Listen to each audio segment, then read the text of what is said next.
வணக்கம். நம்ம இன்னைக்கு முருங்கைக்கீரை சூப்பு தான் பண்ண போகிறோம். அது ஒரு சத்தான கீரை. அவங்களுக்கு எல்லாருக்குமே தெரியும், இதில் நல்ல அயர்ன் இருக்குது, கால்சியம் இருக்குது. இந்த சூப்பு சாப்பிட்றது ரொம்ப பிளட்டெல்லாம் குறைவாக இருக்கிறவங்க இந்த சூப் எடுத்துக்கலாம். ரொம்ப நல்லாயிருக்கும். ப்ரெக்னெண்ட்டாக இருக்கிறவங்களுக்கு இந்த சூப் அடிக்கடி செய்து கொடுப்பாங்க. அது மாதிரி குழந்தை பெற்ற பிறகும் அவங்களுக்கு இந்த சூப்பு பண்ணி கொடுப்பாங்க. ரொம்ப சத்தானது. இது எல்லாருமே சாப்பிட்லாம். சுகர்காரங்களும் சாப்பிட்லாம். சுகர்காரங்களுக்கு ரொம்ப சத்தானது இது. இது முடி வளர ரொம்ப சத்தானது, கண்ணுக்கு ரொம்ப நல்லது, எலும்பு வளர்ச்சிக்கு இது ரொம்ப நல்லது. எல்லா விதமான சத்துக்களும் நிறைஞ்ச ஒரு நல்ல கீரை இந்த முருங்கைக்கீரை.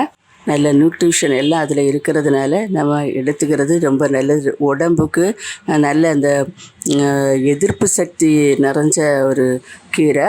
பார்த்திங்கன்னா இதை கிராமத்தில் உள்ளவங்க, பழைய காலத்தில் வயசானவங்க எல்லாம் ரொம்ப அதிகமாக இந்த கீரையை சாப்பிடுவாங்க.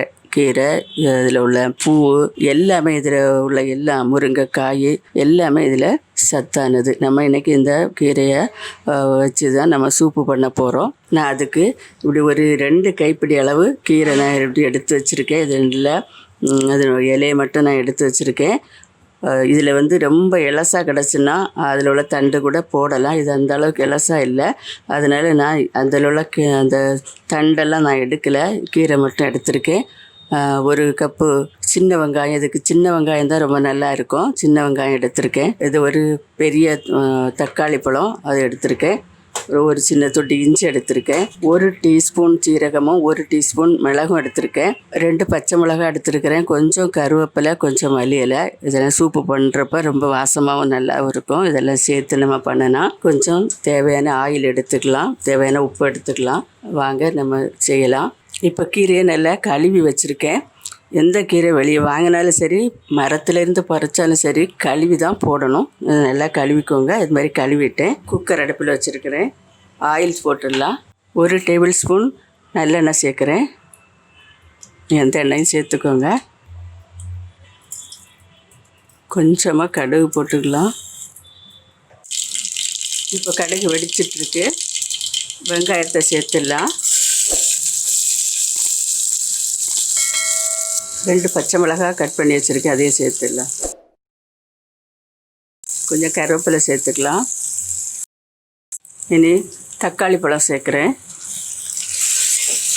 இதையும் கொஞ்சம் வதக்கிக்கலாம். சூப்புக்கு எல்லாம் வதங்கி அதோட சாரெலாம் நல்லா இறங்கி கிடச்சா நல்லாயிருக்கும். 1 டீஸ்பூன் சீரகமும் 1 டீஸ்பூன் மிளகும் எடுத்திருந்தேன். அதை இது மாதிரி 1 2 தட்டி வச்சுருக்கிறேன் கல்லில் வச்சு. அதை இதில் சேர்த்துக்கலாம். இப்போ அதோட ஒரு துண்டு இஞ்சி, ஒரு பெரிய பூண்டு, அதை உரித்து இது 2ஐயும் சேர்த்து இப்படி தட்டி வச்சுருக்கேன். 1 2 தட்டி வச்சுருக்கேன். இதையும் சேர்த்துக்கலாம். மல்லி இலை கொஞ்சம் சேர்த்துக்கலாம். இனி முருங்கைக்கீரையை சேர்த்துடுறேன். இதை கொஞ்சம் கலந்து விட்டுட்டு தண்ணி சேர்த்துடலாம். 1/4 டீஸ்பூன் சேர்க்குறேன் மஞ்சத்தூள். இதில் நான் ஒரு 3 கப்பு தண்ணி சேர்க்க போகிறேன்.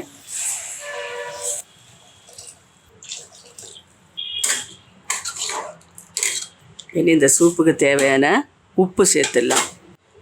தேவைப்பட்ட 2 கூட போட்டுக்கலாம். இனி இதில் குக்கர் மூடி போட்டு ஒரு 4 விசில் வரும்படியாக வச்சு எடுத்துக்கலாம். விசில் வரட்டும், பார்க்கலாம். இப்போ ஸ்டீமெல்லாம் நல்லா அடங்கியாச்சு. இதை எடுத்துடலாம்.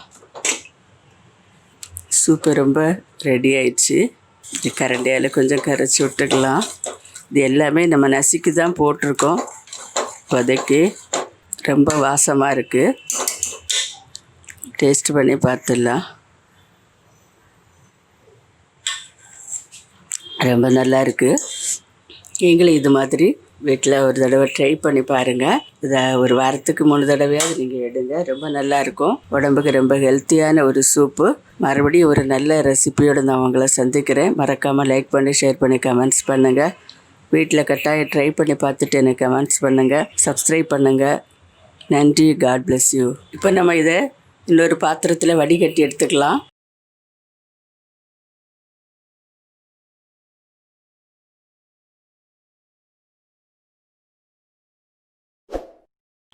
இந்த சூப்பு ஒரு 3 பேர் குடிக்கிற மாதிரி 3 கப்பு தண்ணி சேர்த்தேன். 3 பேர் குடிக்கிற மாதிரி நான் வச்சுருக்கேன்.